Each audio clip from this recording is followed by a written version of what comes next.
Amén. Amén. Vamos a darle observación al texto. Capítulo 5, versículo 13 del Evangelio según Juan.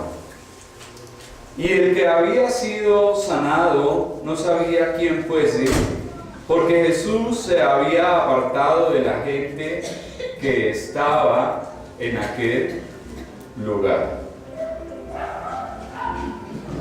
El que había estado enfermo no sabía quién era el que le había dicho: toma tu lecho y anda. ¿Por qué, explica el evangelista, Jesús se había apartado de la gente en aquel lugar? Este hombre no sabía quién fue el que le curó, ya que el Señor tenía un aspecto común como el de cualquier judío normal, que seguramente nunca había observado ni sabía tampoco su nombre.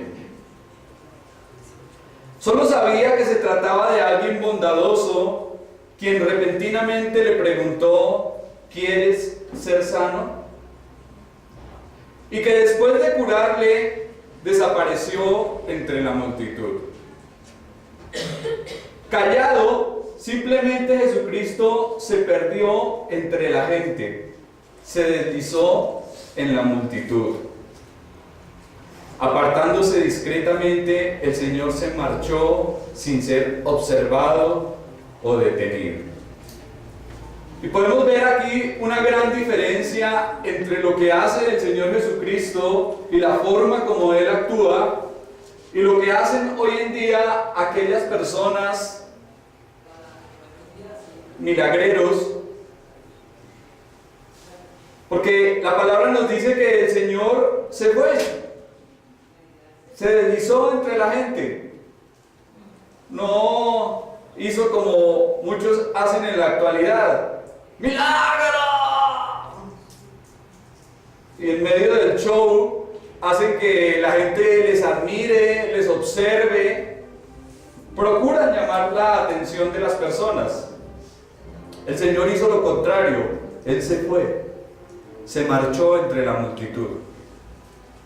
De esta forma evitó ligera popularidad y odio precipitado, sabiendo que lo ocurrido allí suscitaría la ira y el aborrecimiento de los líderes judíos, quienes empezaron a buscarle y a perseguirle hasta que finalmente le llevaron a la cruz. Versículo 14. Después le halló Jesús en el templo y le dijo: mira, has sido sanado, no peques más, para que no te venga alguna cosa peor. Lo primero que observamos en este texto es que después, es decir, transcurrido un tiempo, Jesús halló nuevamente a este hombre en el templo. Seguramente había ido a aquel lugar a dar gracias a Dios por lo que había hecho en su vida y también para tener compañerismo con sus hermanos judíos.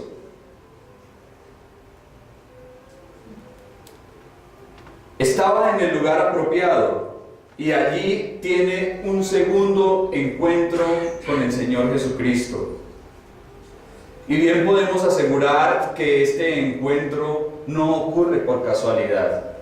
Cuando el texto nos dice ahí que Jesús le halló, es porque da la idea que seguramente le estaba buscando.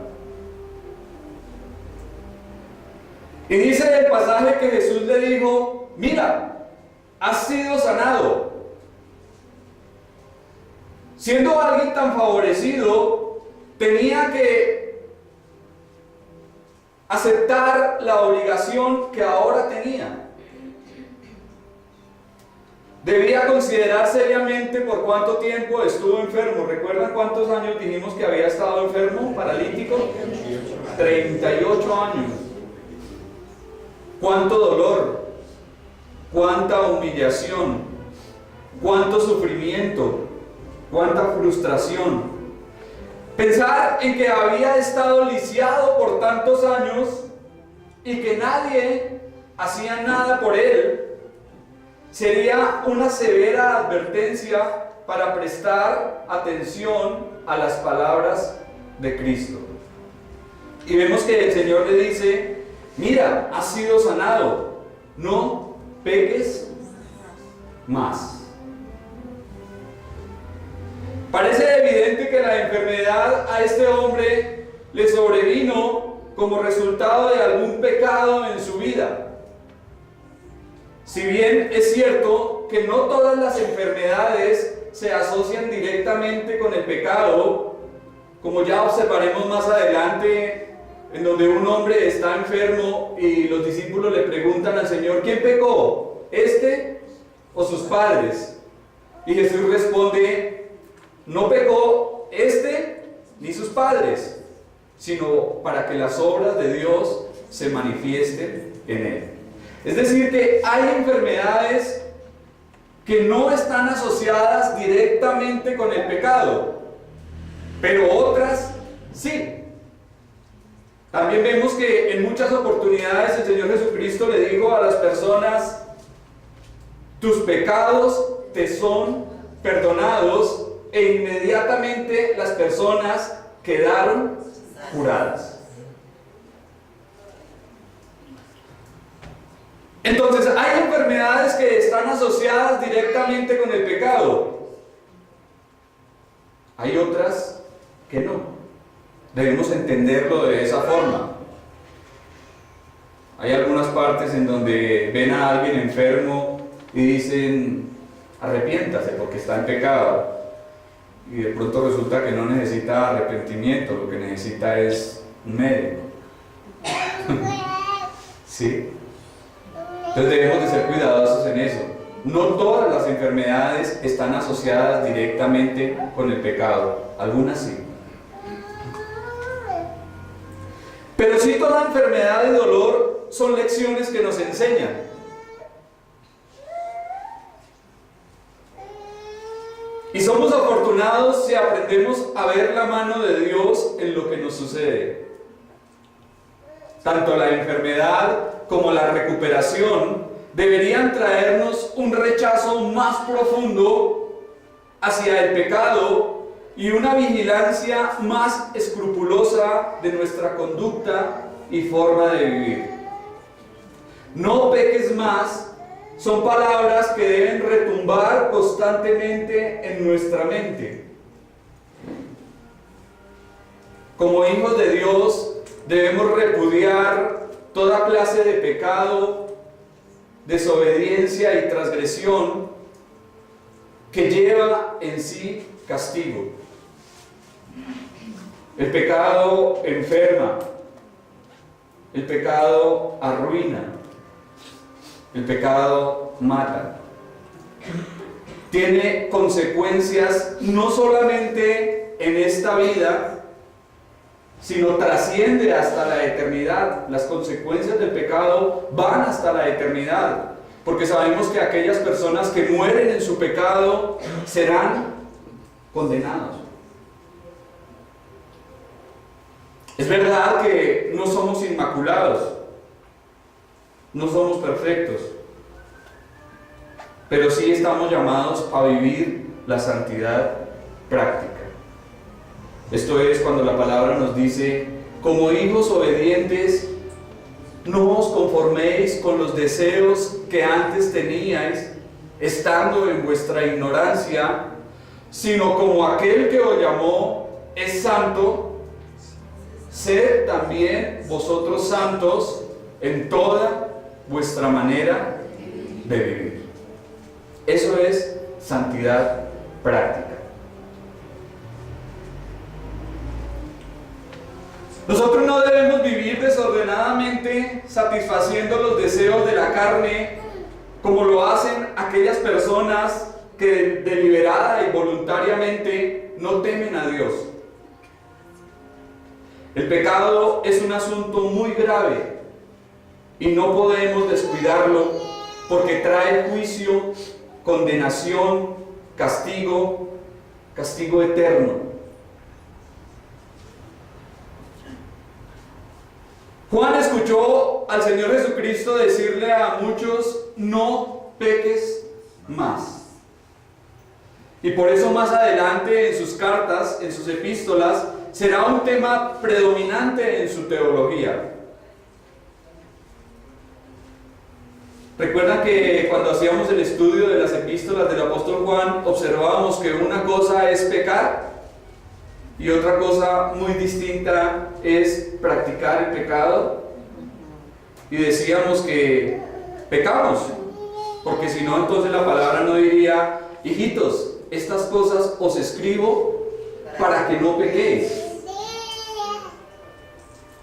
Pero también dice: el que ha nacido de Dios no practica el pecado, porque la simiente de Dios está en él, porque es nacido de Dios. Y hablábamos de la diferencia que existe entre pecar y practicar el pecado. El que practica el pecado es como decíamos aquel jugador de fútbol profesional que entrena todos los días y para él ya se convierte en un hábito, algo normal. Y nosotros no podemos caer en ese estado, porque la obediencia, allí también dirá Juan, es un fundamento auténtico del verdadero discipulado, mientras que la persona que vive en pecado demuestra dudas acerca de su salvación. Sobre todas las cosas debemos de tener en cuenta lo terrible, grotesco y dañino que es el pecado. Pues por él precisamente fue que nuestro bendito Señor y Salvador fue llevado a la cruz. Y por el pecado también fue que sobre Cristo cayó todo el peso de la ira y la justicia divina. Si lo observamos de esa forma, entenderemos que no debemos pecar y que debemos de vivir en obediencia. Pero ¿cuántas personas apenas sienten algo de recuperación en su cuerpo, en su salud, salen a hacer lo que antes hacían? ¿Cuánta gente apenas se siente un poquito mejorada, sale a hacer con vehemencia lo que antes hacía? Por eso el Señor advierte a este hombre y le dice: no peques más. Algo peor le aguarda a aquellas personas que no aprenden la lección. Podríamos decir que reprueban. Un mayor castigo, algo más fuerte y severo. El Señor quería que aquel hombre comprendiese que el pecado tiene resultados mucho más terribles que una dolencia física. Los que mueren en sus pecados quedan condenados a ira y angustia eterna. Si 38 años de enfermedad habían sido dolorosos y terribles para este hombre, ni pensar en el infierno eterno, que sería algo muchísimo peor. Entonces, por todo esto, mis amados hermanos, debemos odiar el pecado. Debemos no congraciarnos con él por nada ni por nadie.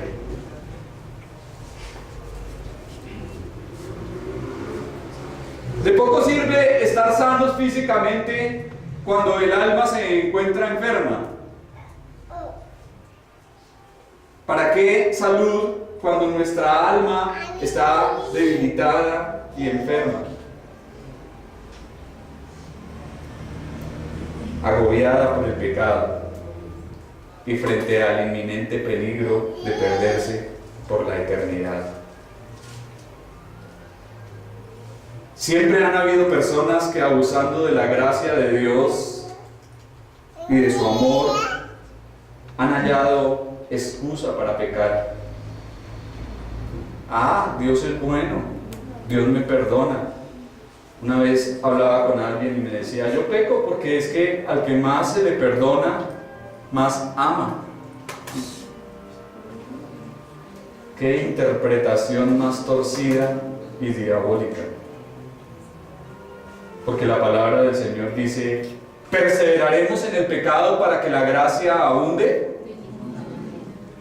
De ninguna manera. De ninguna manera. La persona que teme a Dios quiere vivir en obediencia a Él y agradarle en todo. Versículo 15. El hombre se fue y dio aviso a los judíos que Jesús era el que le había sanado. Siendo un judío de nacimiento y educado en reverenciar a sus líderes religiosos, gobernantes y ancianos, este hombre desea darles la información que estaban buscando. La respuesta a la gracia del Señor fue un acto desconcertante. En vez de mantener la privacidad del Señor, como diríamos coloquialmente, le aventó, le echó al agua. El Señor no quiso echarle al agua a él, pero él sí fue y le echó al agua con aquellos líderes religiosos.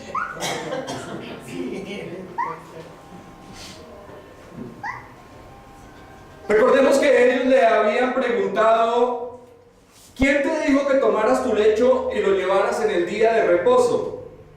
A lo que él había respondido, el que me sanó. Al decir que Jesús era el que le había sanado, obviamente estaba diciendo, yo no quería violar sus reglas. Fue ese hombre quien me dijo que lo hiciera. ¿Y quién era yo para cuestionar a alguien con el poder de curar? Su pelea es con él, no conmigo.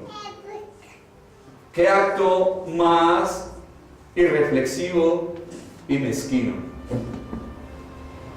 Parece que las palabras que el Señor le acababa de decir, como diríamos, le entraron por un oído y le salieron por el otro. Fue algo así como cuando Dios advirtió a Caín allí en el Génesis, ¿recuerdas? Y le dijo, si bien hicieres, no serás enaltecido. Y si no hicieres bien, el pecado está a la puerta. Es como si Dios le hubiese dicho a Caín, ten cuidado, el pecado está a la puerta. Algo grave va a pasar. Pero él desatendió las palabras de Dios y le dijo a su hermano Abel, vamos a dar un paseo por el campo. A ese hombre le ocurrió lo mismo. La persona que no escucha consejos, y especialmente cuando es Dios quien habla, es un necio e insensato que actúa precipitadamente sin percatarse del peligro del pecado. Pero meditando en lo sucedido podemos pensar, el Señor no tenía necesidad de volverse a encontrar con este hombre. ¿Es cierto? No tenía por qué volverlo a ver. Pero sin embargo lo halló, lo encontró. El Señor podía haberlo sanado sin necesidad de haberle dicho, toma tu lecho y anda. Pero le dijo esas palabras. Todo parece indicar que el Señor actuó intencionalmente para despertar odio y aborrecimiento de parte de los líderes religiosos, quienes a partir de este mismo instante empezaron a perseguirle y a buscar su vida para callarle. Versículo 16. Y por esta causa los judíos perseguían a Jesús y procuraban matarle, porque hacía estas cosas en el día de reposo. A partir de ese mismo instante, los judíos empezaron a perseguir al Señor. Las acusaciones se dirigían hacia Él, porque convirtió en un hábito el hacer estas cosas en el día de reposo. Y aquí tenemos una terrible denuncia del malvado corazón del hombre. Estos legalistas estaban enfurecidos y resentidos porque el Señor hubiese realizado una sanidad el día sábado. Eran fríos e indiferentes con la necesidad y el bien de sus semejantes. Le daban prioridad al ritualismo y las costumbres sobre la práctica del amor al prójimo. La regla quebrantada para ellos era más importante que el poderoso milagro que acababan de presenciar. Y esto es lo que hace la religiosidad. Desestima los mandamientos de Dios para establecer y cuidar las formas externas, los mandamientos de hombres. Pregunto, ¿el Señor Jesucristo quebrantó la ley? No.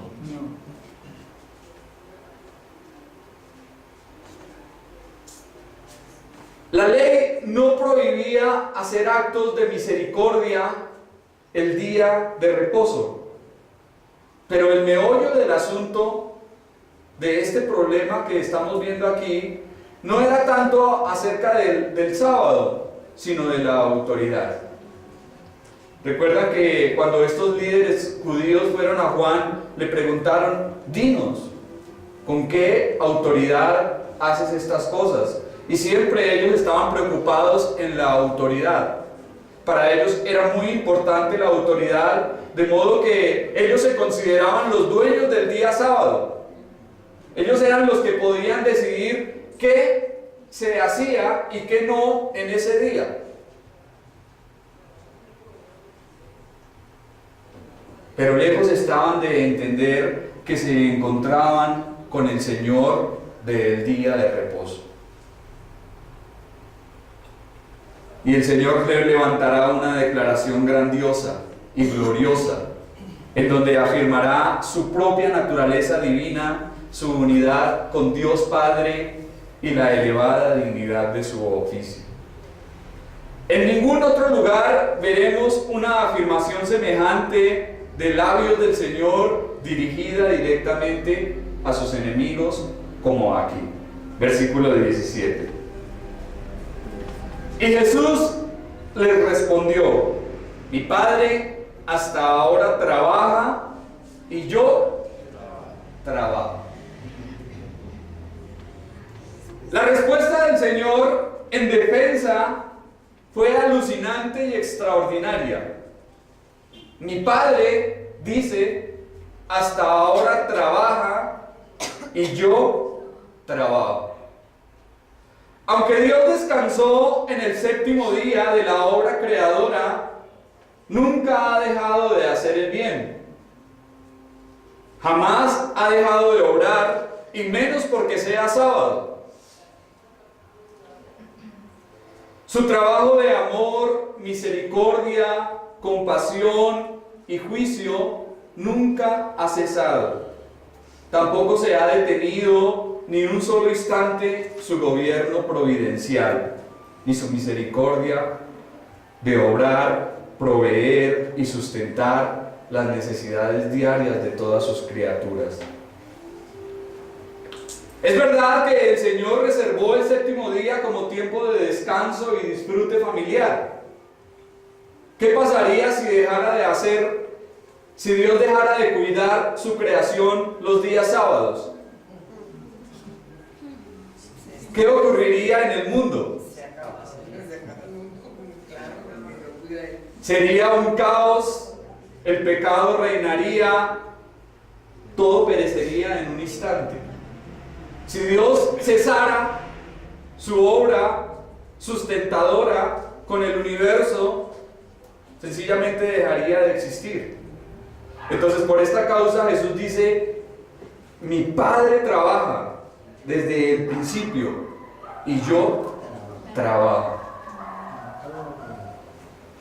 Aunque fuese día de reposo, la misericordia y compasión de Dios seguían en acción.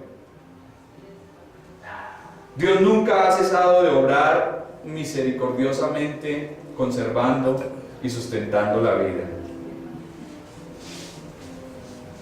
Estableciendo esta gran verdad teológica, el Señor le dice enseguida a estos líderes: mi Padre trabaja y yo trabajo.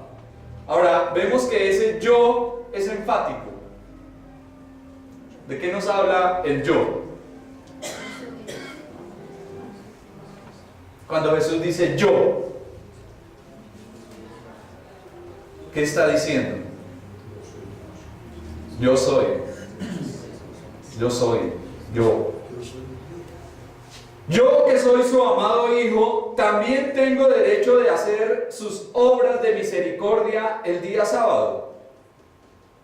El hacerlo de ninguna forma me hace quebrantar nada. Debemos entender claramente que nuestro Señor no está desestimando el mandamiento.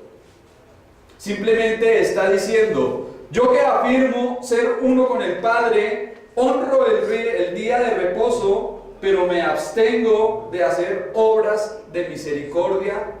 No me abstengo de hacer obras de misericordia en él. Hacer el bien debe ser cualquier día, no importa si es sábado.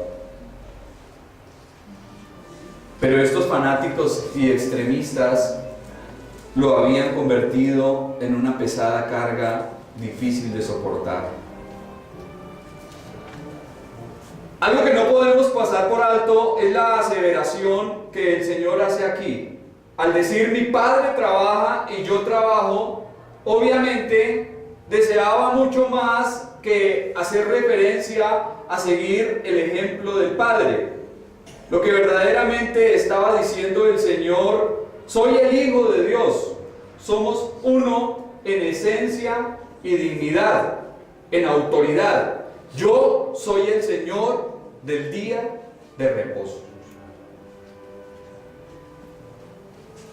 Si Dios había actuado desde el comienzo, Jesucristo también podía hacerlo. Tenía toda la autoridad para hacerlo. Y más adelante veremos que los judíos lo entendieron de esta forma. Ellos entendieron que al decir: mi Padre, yo trabajo, el Señor estaba diciendo ser igual a Dios. Se estaba colocando en igualdad con Dios el Padre. Versículo 18. Por esto los judíos aún más procuraban matarle, porque no solo quebrantaba el día de reposo, sino que también decía que Dios era su propio Padre, haciéndose igual a Dios. ¿Ve? Ahí está. Como alguien dice, siempre ha estado ahí, nunca se ha movido. Los testigos de Jehová no lo han querido aceptar. Ellos no han querido entender lo que estos judíos entendieron. Que Jesús, al decir: soy el Hijo de Dios, está diciendo: soy Dios. Eso es lo que significan esas palabras. Y por eso fue que los judíos lo entendieron de esa forma. porque precisamente eso era lo que el Señor estaba diciendo.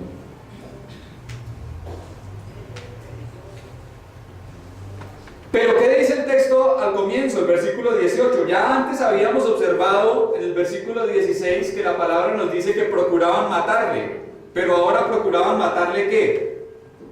Más todavía. ¿Por qué? Porque no solamente estaba violando su sagrado día de reposo, sino que ahora estaba diciendo que era el Hijo de Dios y se estaba colocando al mismo nivel de Dios. Eso para ellos fue la herejía y la blasfemia más grande y terrible que pudieron haber escuchado. Que un hombre venga a decir que es Dios, a compararse con Dios, a decir que Dios es su Padre, dando a entender que tiene una relación especial e íntima con Él. Eso era, mejor dicho, algo escandaloso, que traspasó sus mentes y enconó su rechazo y desprecio hacia Él. Estos judíos podían hacer dos cosas: creerle al Señor o acusarle de blasfemia. ¿Y qué decidieron? Acusarle. Se fueron por la segunda.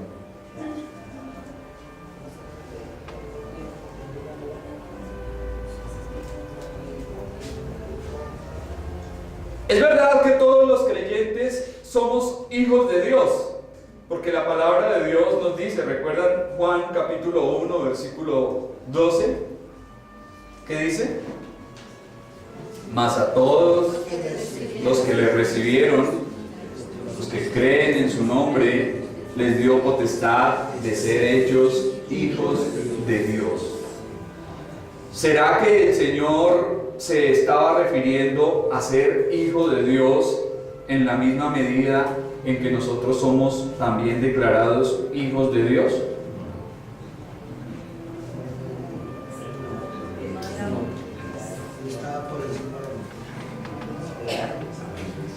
Cristo es el unigénito Hijo del Padre, y no solamente un hijo por adopción y gracia como lo somos nosotros. Al decir que es Hijo de Dios, Jesús está hablando de completa y absoluta igualdad con el Padre. Y así fue que lo entendieron estos religiosos. Y por eso dice la palabra que procuraban matarle aún más. Ahora vemos que estos religiosos no acusaron al Señor por llamarse el Mesías. Eso no les incomodaba, no les molestaba. Pero que dijese ser el Hijo de Dios, eso sí era palabras mayores. ¿Recuerdan qué ocurrió cuando el Señor va allí? Es llevado ante las autoridades, el Sanedrín, y el sumo sacerdote le interroga y le dice al Señor: te conjuro por el Dios viviente que nos digas si eres tú el Hijo de Dios. Lo puso bajo la gravedad de juramento. Ese te conjuro significa eso. Bajo juramento, dinos, ¿eres tú el Hijo de Dios? ¿Y cuál fue la respuesta del Señor? Tú lo has dicho. Inmediatamente ese sacerdote se rasgó las vestiduras y dijo ante todos los que estaban allí presentes: no tenemos necesidad de más testigos ni de más pruebas. Todos acaban de escuchar la blasfemia que este hombre acaba de decir. Y esa fue la razón suficiente para matarle y para llevarle a la cruz.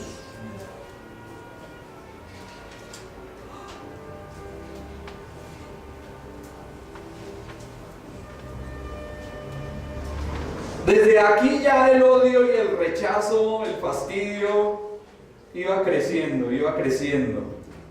Y todo esto impulsaba a estos judíos para quitarle la vida a nuestro Señor, hasta que finalmente lo consiguieron. El comentarista Charles Swindoll dice: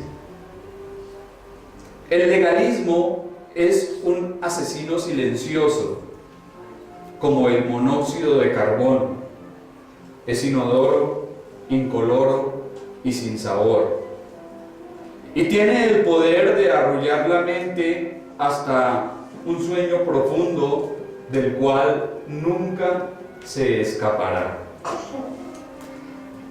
Así que nunca recomiendo a una persona quedarse en donde el veneno del legalismo ha desplazado el aire fresco de la gracia.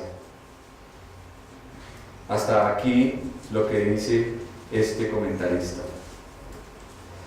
Hermanos míos, es importante para nosotros que como iglesia y congregación cristiana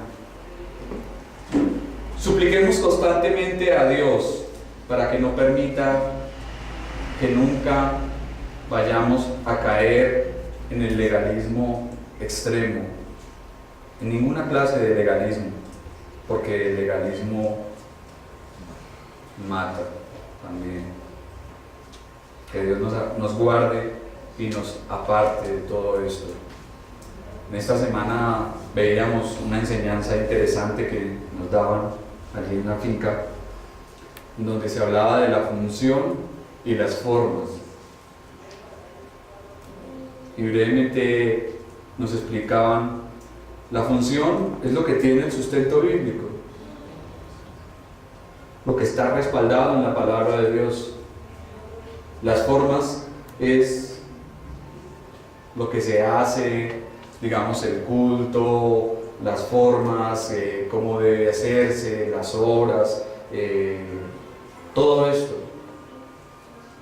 Y decían allí que a veces nos fijamos más en las formas que en la función.